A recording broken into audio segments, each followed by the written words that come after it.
बारो अॼु पाण पढ़ंदासीं पाठ नओं सबक नओं इंसाफ़। इंसाफ़ मतलब आहे न्याय कि ॾिसो राजकुमार सिद्धार्थ के कीअं न्याय मिले तो। इन कहाणी में पाण पढ़ंदासीं कि राजकुमार सिद्धार्थ हिकु ॾींहुं बाग में वेठा हो। अचानक हुन जी गोद में हंज में अची हिकिड़ो हंस किरे थो ऐं हंस जे माना खून निकिरी रहियो आहे शरीर मां।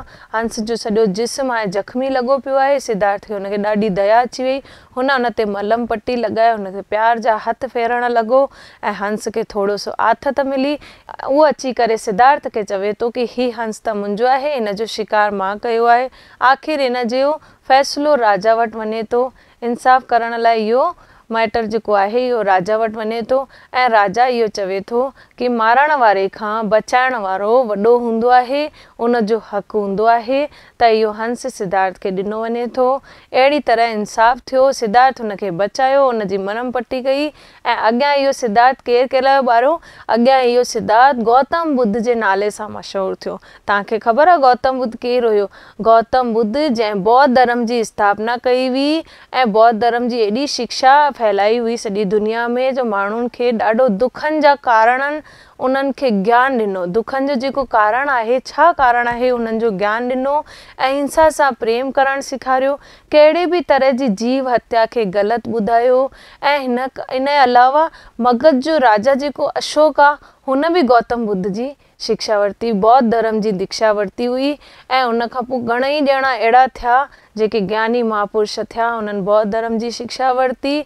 ऐं गौतम बुद्ध जे बारे में अगरि पाण ॾिसूं त हुन 16 साले जी उमिरि में हिन जी यशोधरा नाले छोकिरीअ सां शादी थी हुई ऐं उन सां उनजो छा हुयो, हिकिड़ो पुटु बि हो जंहिंजो नालो राहुल हुयो।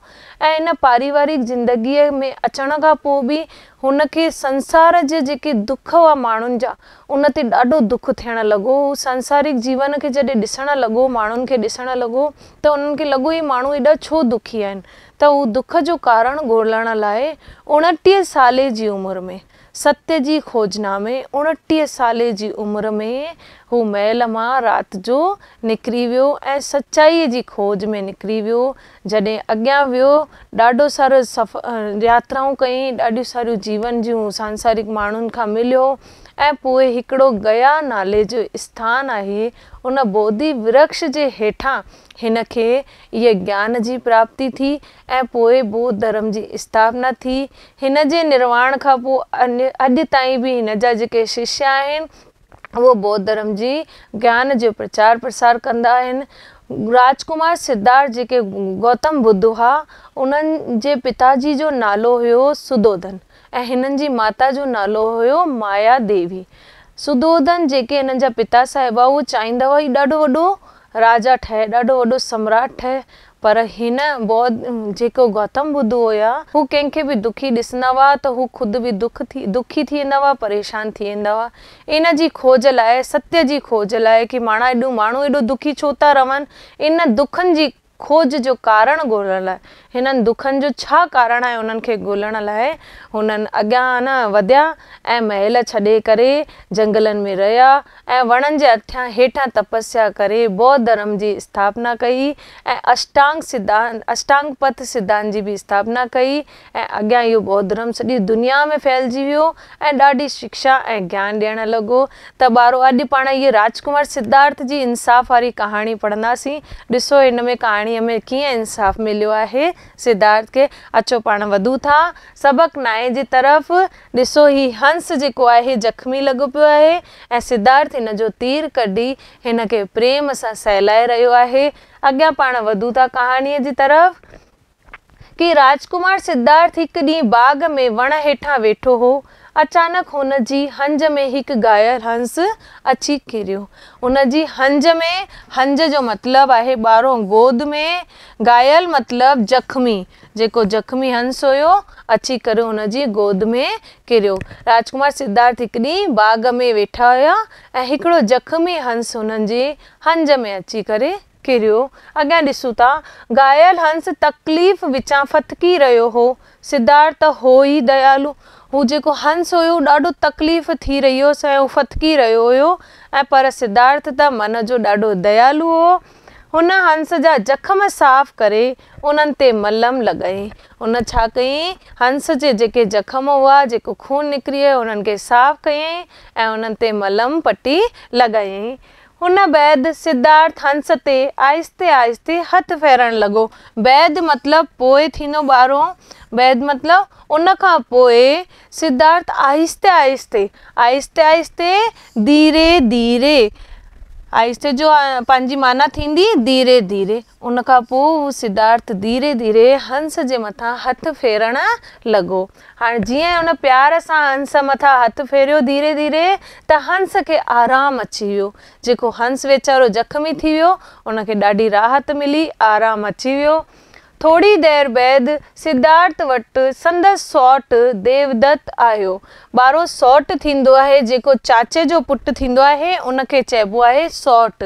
त थोड़ी देर खां पोइ सिद्धार्थ वटि उनजो चाचे जो पुटु जेको उनजो सौट हुयो, उनजो नालो हो ॿारो देवदत्त।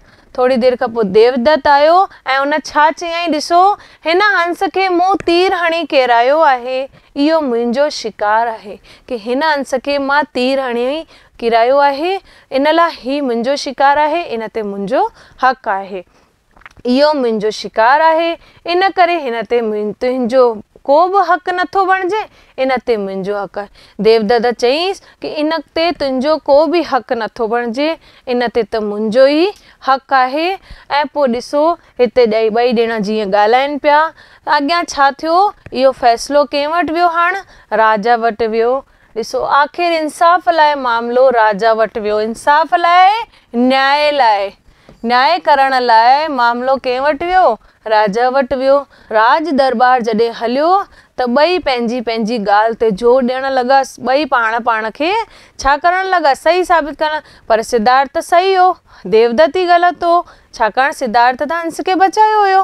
हाणे ॾिसो राजा ॿिन्ही जा बयान ॿुधी फ़ैसिलो ॾिनो त हिन पखीअ ते सिद्धार्थ जो हक़ आहे। जॾहिं राजा ॿिन्ही जो बयान ॿुधा त फ़ैसिलो कयो, हिकिड़ो पको इरादो करे फ़ैसिलो कयो कि हिन ते त सिर्फ़ु सिद्धार्थ जो हक़ आहे, छो त मारण वारे खां बचाइण वारे जो हक़ वधीक हूंदो आहे। राजा चयो कि मारण वारे खां वधीक बचाइण वारे जो हक़ हूंदो आहे। हिन हंस खे सिद्धार्थ बचायो आहे, इन लाइ हिन ते सिद्धार्थ जो हक़ आहे। त ॿारो अॻिते हली इहे सिद्धार्थ केरु ठहियो, ॾिसो उहो ई राजकुमार सिद्धार्थ अॻिते हली गौतम बुद्ध जे नाले सां मशहूरु थियो। जेका बुद्ध वारी मां तव्हांखे ॿुधाई हुई थोरी जेका जानकारी जीवनी, उहो ई राजकुमार जेको सिद्धार्थ हुयो, उहो गौतम बुद्ध जे नाले सां अॻियां हली मशहूरु थियो। हुन सॼी दुनिया खे प्रेम ऐं अहिंसा जो संदेश ॾिनो।